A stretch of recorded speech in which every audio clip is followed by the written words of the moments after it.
Oke, selamat pagi semuanya.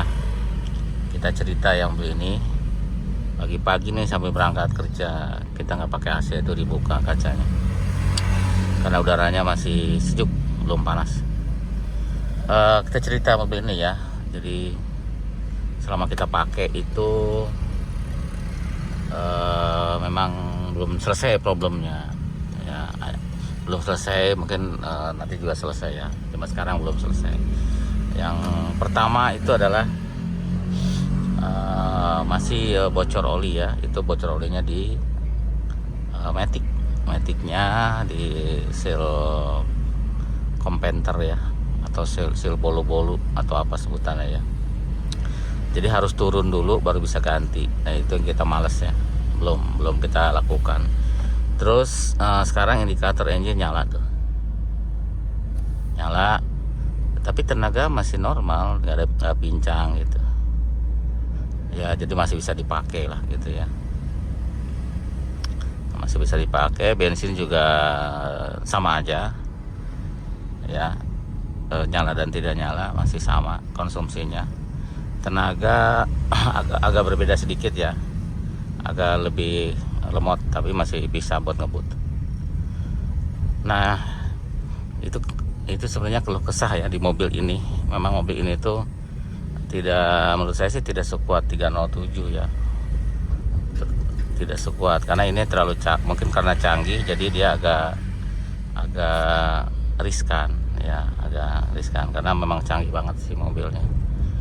Mesinnya juga bagus, canggih gitu ya mobil. Mungkin yang dipasang lebih sud kan mobil tipe ini yang terakhir ya, maksudnya yang paling baru. Ada yang turbo, ada yang tidak turbo. Sampai yang sekarang pun masih pakai yang ini mesinnya. Gitu, mesin yang terbaru. Tenaga sih masih oke, masih ada lah gitu untuk dipakai-pakai. Suhu juga ya relatif normal. Nah kita cerita lagi, jadi kita lagi ceritain mobil yang tipe ini di tempat lain gitu, karena kita sering ke tempat bengkel temen ya, bengkel temen. Ada yang ditanya gitu, ini mobilnya kenapa gitu ya.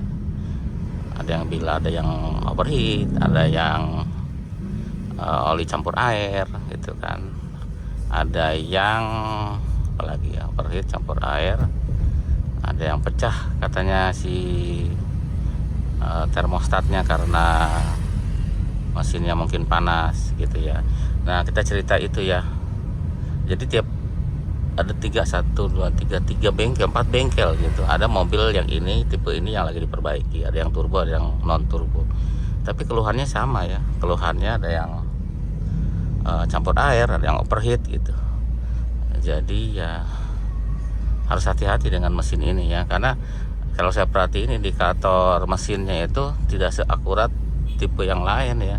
Dia tuh kalau masih batas aman dia akan tertulisnya di 90 derajat, padahal kalau kita baca pakai scanner itu lebih dari 90 ya. Kita tahu lah kalau suhunya agak panas pasti akan lebih berat dan ngelitiknya timbul. Bisa ngelitiknya timbul itu karena panas, tapi suhu di situ tetap pantang di 90 ya.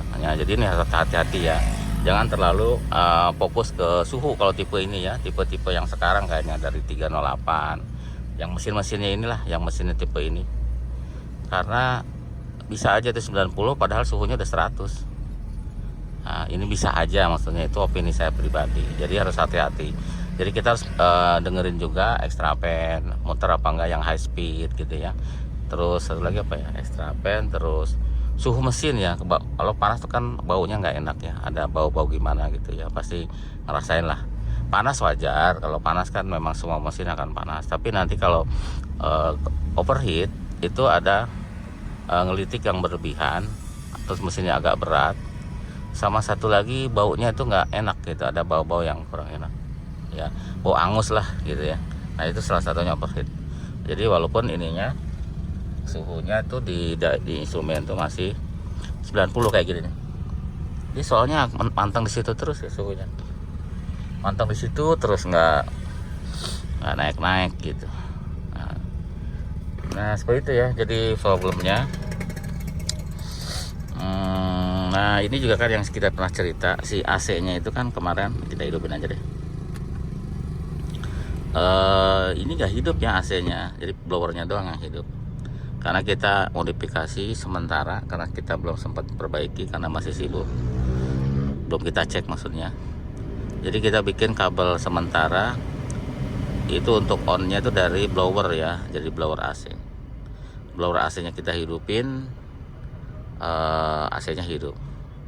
Tapi ya otomatis kan beban mesin bertambah karena mesin tidak tahu ya dia pakai AC apa enggak gitu. Makanya kita kurangin aja freonnya gitu ya, sebatasnya. Yang penting udah agak dingin udah, biar mesinnya nggak berat gitu. Yang penting masih siang-siang kita masih bisa pakai. Jadi kurang freonnya nggak maksimal lah gitu ya. Yang penting kita ngerasa dingin ya udah cukup. Karena kalau kita freonnya maksimal sesuai dengan jarum itu nanti berat mesinnya. Karena si ecu tidak menambah tenaga ya saat mesin hidup karena tidak ada pneumasi gitu. Jadi ini analisa kita aja tapi belum cek. Itu bisa dari BSI, bisa dari box sikring ya, PS1 yang di depan itu. Bisa itu yang problem, tapi kita belum cek karena belum sempat.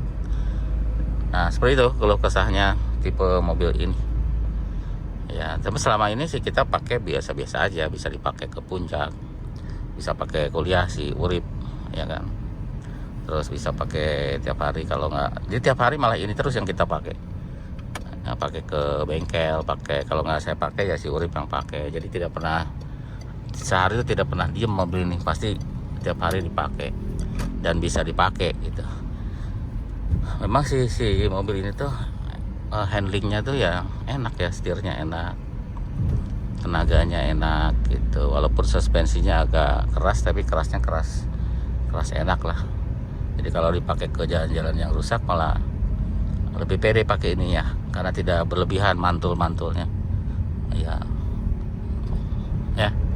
begitu ya Bu. Betul gitu ya, betul. Apalagi ya tentang mobil ini ya. Jadi kita pernah safari ke bengkel-bengkel gitu, ke beberapa bengkel, 4 bengkel itu rata-rata ada mobil ini lagi diperbaiki, lagi overhaul. Ada yang buka separuh, ada yang turun mesin gitu. Keluhannya sama, overheat, campur air gitu. Terus ada yang ngebul, ganti ring piston gitu. Nah, mirip-mirip gitu aja keluhannya. Mau yang turbo, mau yang non turbo sama. Karena emang si itunya sama ya. Si katanya ring pistonnya sama, seal clamp sama gitu. Jadi memang sama. Packing head juga sama. Ya. Itu aja ya. Ini cerita aja ini. Mungkin ini tanpa edit ya. Jadi kita langsung tayang aja. Jadi biar nanti ada gambaran bagi yang mau meminang tipe yang model ini, apalagi yang turbonya ya pastinya lebih mahal lah, karena ada perangkat tambahan turbo tadi ya. Ada turbonya, ada selang-selang turbo, ada HPI ya, high pressure injection, karena dia modelnya injeksi langsung. Dan yang terakhir adalah ada si injektornya ya, harganya mahal-mahal. Itu aja, terima kasih, sampai jumpa lagi.